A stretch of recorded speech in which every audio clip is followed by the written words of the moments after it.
He'll forget names, he'll forget people, he'll forget where he is.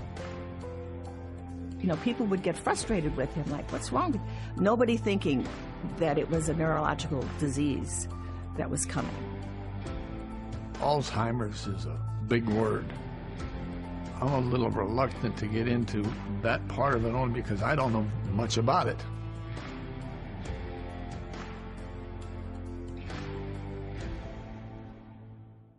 Welcome to the SC Featured Podcast. I'm Jen Latta.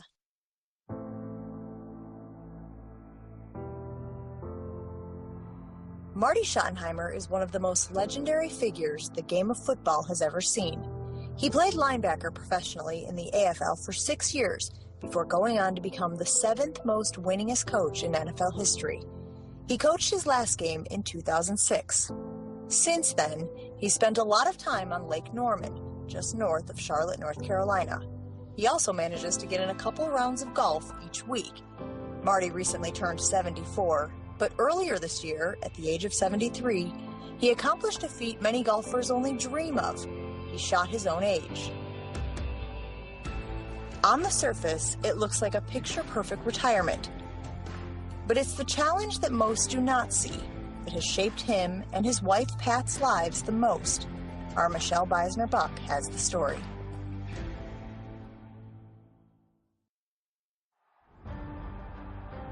Those two little letters, W-E, we. Those two little letters, U-S, us. They're powerful. They're powerful. Great job. That's it. Marty Schottenheimer spent 41 years in professional football as a player and a coach. His head coaching stops included Cleveland, Kansas City, Washington, and San Diego. He ranked 7th all-time with 200 regular season wins, and in the 1990s, no head coach won more games than Marty. There's a gleam, men! There's a gleam! Let's get the gleam, all right? Let's go! Marty's unforgettable mantras and coaching style left a permanent mark on the game of football. For those that don't know, what is Marty Ball? Marty Ball. Basically, it is run the ball, don't throw interceptions, don't fumble the ball, and then at the end of the day, if you are able to do those things, you're going to win a bunch of games. Do you have a favorite game that you coached? No, I'd be... Mark? While Marty searched to find an answer to our question, his wife Pat, who was sitting off to the side during our interview, helped with an idea. How about the game in Denver with Elway versus Montana, Monday Night Football? Well, now you're talking about football. In 1994, John Elway's Denver Broncos met Marty's Kansas City Chiefs, led by Joe Montana. And Elway had a quarterback rating, and it's a touchdown. Yeah. That means the Chiefs have to get into the end zone. With 1:29 left in the fourth quarter and down by 3, Elway scored on a 4-yard run to give Denver a 28-24 lead. But Montana would upstage that comeback with a 5-yard strike to Willie Davis with 8 seconds left on the clock. It is a touchdown by Davis. Immortalized as one of the most memorable games in Monday Night Football history. Lord, you can take me now. I've seen it all. What do you remember about that game? I'll be honest with you, I don't remember a whole lot about it. The 2006 season marked Marty's last as an NFL head coach. And as he began settling into retirement, his wife Pat began to notice changes in her husband of 50 years. It came very, very slowly. You know, when you know somebody so well, and you know their habits, and you know what, because they don't know. I think he thought he was just maybe getting older. He'll forget names, he'll forget people, he'll forget where he is. You know, people would get frustrated with him, like, what's wrong with him? Nobody thinking that it was a neurological disease that was coming. Doctors revealed the life-changing diagnosis to Marty. What did the doctor finally tell you you were dealing with? Alzheimer's is a big word, and I'm a little reluctant to get into that part of it only because I don't know much about it. What do your days look like? I might get one cup of coffee in me before I, particularly in Pennsylvania, you know, it's freezing out there in the morning. Right. On Sundays, paper, and Mark? In the middle of Marty's answer, Pat helped him get back on track. We're not in Pennsylvania anymore. We're in North Carolina. Mm-hmm. And you haven't been in Pennsylvania for a long, long time. That's a good point. So kind of try to stay focused on now. Okay. That's my girl. That's your girl. She's taking care of you, of course. Yeah. We just make life easy for him as best we can. The kids know not to let him out of their sight. If he gets up and saying, you know, I'm going to the men's room, one of the boys would jump up, I'm going with you, Papa. We've just continued to go with him, and the deeper we get into this, the more we all pull together. Pat reveals the hardest part of seeing her husband battle this disease. Watching him not be able to understand how many people love him and admire him. My part's easy. My part's just loving him and taking care of him. His part is the hard part because he can't do everything the way he used to do it. One of Marty's coaching mantras stressed making the complex simple. It's one play at a time. When it's over, and go to the next one. It's the only play you can do anything about. One play at a time, one game at a time, one step at a time. You cannot plan because you don't know what's coming next. So we absolutely live one day at a time. Life is good. My life is good. I love coaching it. I love football. But they all pale in comparison to the one I love the most. That one. My wife.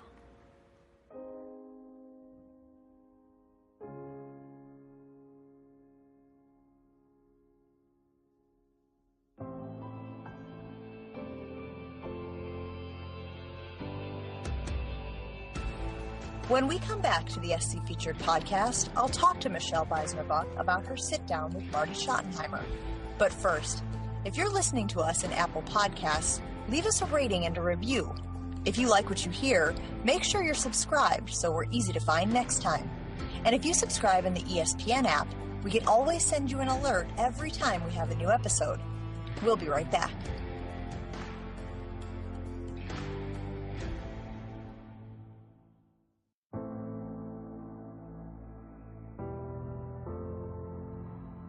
We just love him so much. We are always going to take care of him. We don't hide it. We tell everybody that Marty has Alzheimer's. Welcome back to the SC Featured podcast. I'm Jen Latta, joined now by Michelle Beisner-Buck, who reported on this incredible story. Michelle, it is so obvious that Pat and Marty have this incredible love affair that has lasted now 50 years. Let's start at the very beginning. How did the two of them meet? I would love to tell that story, Jen, but I believe that it's better told by Pat herself. We were both seniors in college, and we were down at Daytona Beach, Florida, 1965, Daytona Beach, Florida, spring break, Easter Sunday. This man comes over and sits down next to me, and we visit. He invites me to go to dinner that night, and I thought, this man is nice, you know, I like him. So I accepted his invitation to go to dinner, went back to the room, and I did my hair and, you know, put the contact lenses in, whole business. About 7 o'clock, my friends had gone for dinner, and I waited for my date to pick me up. There was a knock on the door.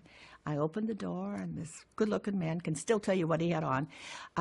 Yellow shirt, had his square sunglasses, dark slacks, crew cut, big, thick neck. He was player then. And he goes, "Hey, I'm Marty. Is Patty here?" I said, "Well, I'm the only one here right now." "Well, where did they go?" I said, "Well, they've all gone for dinner. When will they be back?" And I said, "Well, they'll be back probably in 20 minutes, half an hour." "Okay, I'll come back." I said, "Okay." And he left. Well, I know what I told her after the fact. I said, there was a reason that I, didn't really recognize you at the outset. And she said, "Yeah, okay." And I said, "Well, you understand why?" And, "No, what is it?" I said, "Well, that bathing suit, that two-piece, whatever they call it. Bikini or? Bikini, oh, yeah. I mean, she was honed in.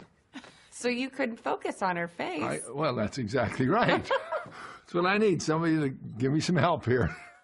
And I didn't know whether he was teasing, whether he was just obnoxious, or whether he was a bozo. Turns out he was a bozo, because half an hour later he comes, he knocks on the door again. He says, "Hey, Marty, is Patty back yet?" And they said, "She's right here." And he looked at me, he goes, "You're Patty?" And I go, "I'm Pat."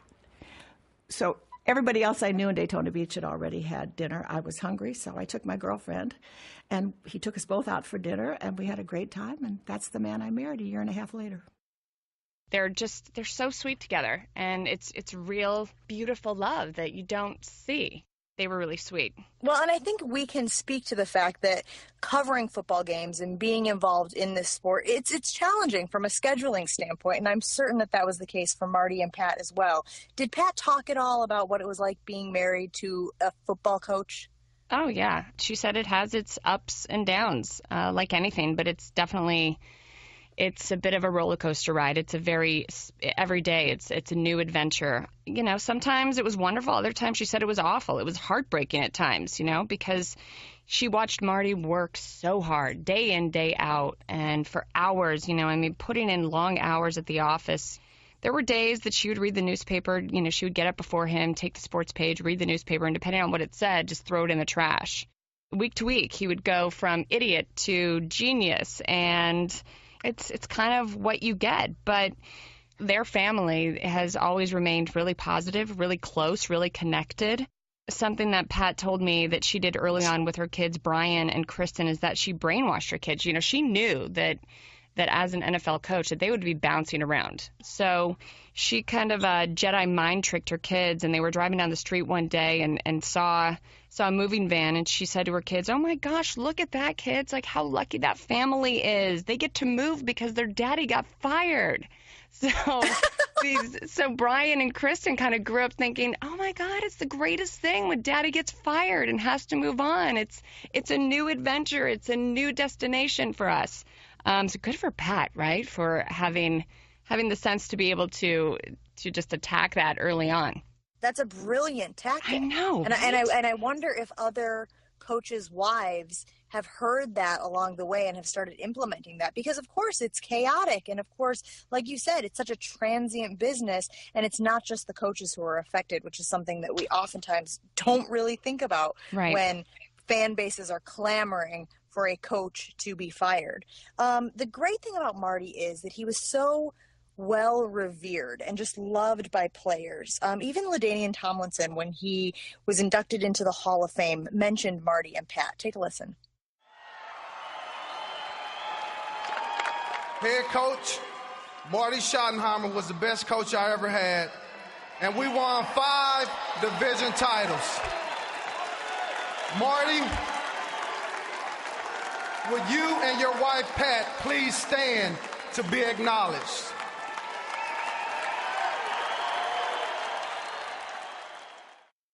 So that was LaDainian Tomlinson gushing about Marty and Pat. Why do you think Marty stood out as a coach, Michelle? I just think, he was such a beloved coach. He's got this sweet smile. He had so much passion for the game, but more so for people. And, his players were his family, and he was invested in every single one of them. He really touched people's lives. And just speaking of that, of the Hall of Fame, Pat told me that when they were there in Canton, that so many people, I mean, it was almost never ending, like they were lined up, kept coming up to Pat and Marty and thanking him for influencing his life or their lives the way that they had. And I think what's great, though, about all of that, you know, these coaches, they put so much into their job, right? I mean, it becomes like 24/7. And they knew, I mean, they were really good at compartmentalizing where things went. And when it was football season, it was football season. But when it was the off season, it was family time. But Marty did such a great job with such a demanding schedule. He still found time to make it a family affair. And one of the sweetest stories that Pat told me was their daughter, Kristen, used to go to training camp with their dad. And his very first year that he was coaching, girls were not allowed at training camp, so Marty actually stayed an extra day so that Kristen could spend the night at training camp. And, you know, I mean, it was things like that, and she loved it. And she learned that playbook inside and out. I mean, Pat told me that Kristen probably knows more about football than anyone in the family. And she played, too. Like, she was an all-star on a flag football team. You know, and so, but they've always been very, very close. They've been a very close family unit, and that is what has got them through the best of times and the worst of times. You mentioned how important family time was. We heard Marty's mantras in the piece, a couple of really good gems. So good. Did he have a family mantra? Yeah. Well, you know, they had a couple of things that they lived by, and the first one was the fist, right? They found strength in the fist. And that came about when one of their kids was, you know, losing sleep over a test or something. It was something like that. But basically they decided when you put one finger out in the air and you wave it all around and it's all by itself, it's out there, but it's not as strong as it could be. But when you form a fist, there's more strength and there's more power in that. So they would, during any good times, any bad times, whenever they needed support or they needed to rally around each other, they would all come together and say, make your fist. And each finger represented a person in their family, Marty, Pat, Brian, Kristen, and then their dog was the fifth one. And now they have two fists because they have grandchildren and in-laws. So that's pretty cool. And they apply that to this day. And then they had something else called the midnight rule, which is pretty simple, but it's effective. You have until midnight to be sad about something, to rejoice in something. Mainly it was, you know, to be sad about something. If you were having a bad day, if you lost a game, if you did poorly on a test, if somebody said something to you that affected you in a negative way, you had until midnight to let it bother you. But after that, new day, new start, and you can't be upset anymore. So really simple kind of principles to live by, but it's worked for them. And I think I'm going to apply it to my life. Absolutely. I mean, these are things that we could absolutely all kind of impart on our children and on our loved ones and kind of just be a stronger family unit. How about the Schottenheimers with all of this life advice? It was in 2006 that Marty retired after the season. Mm-hmm. Did Pat start to notice something was different about her husband right away? Not right away. She told me that it came on slowly, that the symptoms of early onset Alzheimer's came on slowly. They always called Marty the Pathfinder because he had such a good sense of direction. And she started to notice that something was going on because he was losing that, right? And he always had such laser focus, and he wasn't able to focus as well. And she noticed these things. I think Marty was in a bit more denial about it and, you know, would blow it off and say, oh, come on, I'm fine. You know, come on, Pat, stop. But I think as time went on, I mean, she knew something wasn't right. They both kind of came to that conclusion of reality. And finally, they participated in a study of 100 retired NFL players. They were doing a study on their brain. And Marty went through just a series and battery of tests. And the doctor sat them down, and the doctor said to them, something's wrong. And Marty, you need to go see a neurologist, and you need to go see a neurologist now. So they saw a neurologist, they got opinions, but dementia's obviously it's a big umbrella. And it wasn't until they went down to Houston to the Jim Nance Center that they were able to 100% diagnose Marty with Alzheimer's. Michelle, how did the family handle that news? They obviously, when you hear the word Alzheimer's, I mean, that's a tough word, right? That's a big word. So there's sadness, some devastation, maybe I would suspect some fear in that, but I think there was some relief in that too because they knew what they were dealing with. What I think is really special about the way that they've dealt with it is that they approach this disease, this neurological disorder, with humor and heart and light and laughter. And, you know, Pat told me they've always been open about their lives. They've always been out there in a good way, and they don't hide the fact that Marty has Alzheimer's. When they're out at a restaurant, if they're with people and someone may not know, they tell them. They're not ashamed of it. They don't run away from it. They don't hide from it. And they think that they need to approach it with light and humor. And that, you know, an example of that, she told me a story about Marty that because he's so used to being on the road all the time, that he will still pack a bag, right? Like he's ready to go. He's where are we going next? Where's the next game? So sometimes he'll come out with a bag packed and Pat will smile and just very calmly, with patience and love in her heart, say, okay, where are we going today, Marty? And I appreciate that. I think that there are a lot of different ways, and no way is wrong, but I like the fact that they don't hide him away or the disease away. They take it one day at a time. They know what they're up against. I have to be clear on this point because Pat was adamant about this. The way that we approach this on a daily basis, that's our choice, the way that we handle it, with love, light, humor, laughter. But we know what we're up against. We know that it's a difficult road ahead, and they're not discounting that. They don't think that Alzheimer's is a common cold. You know, I mean, they are very well aware of the tough road that's in front of them. But they're lucky. You know, Pat told me that it's very common for Alzheimer's patients to get frustrated, but Marty's not that way. That Marty is sweet and loving, and he's not angry. And they're all very fortunate for that.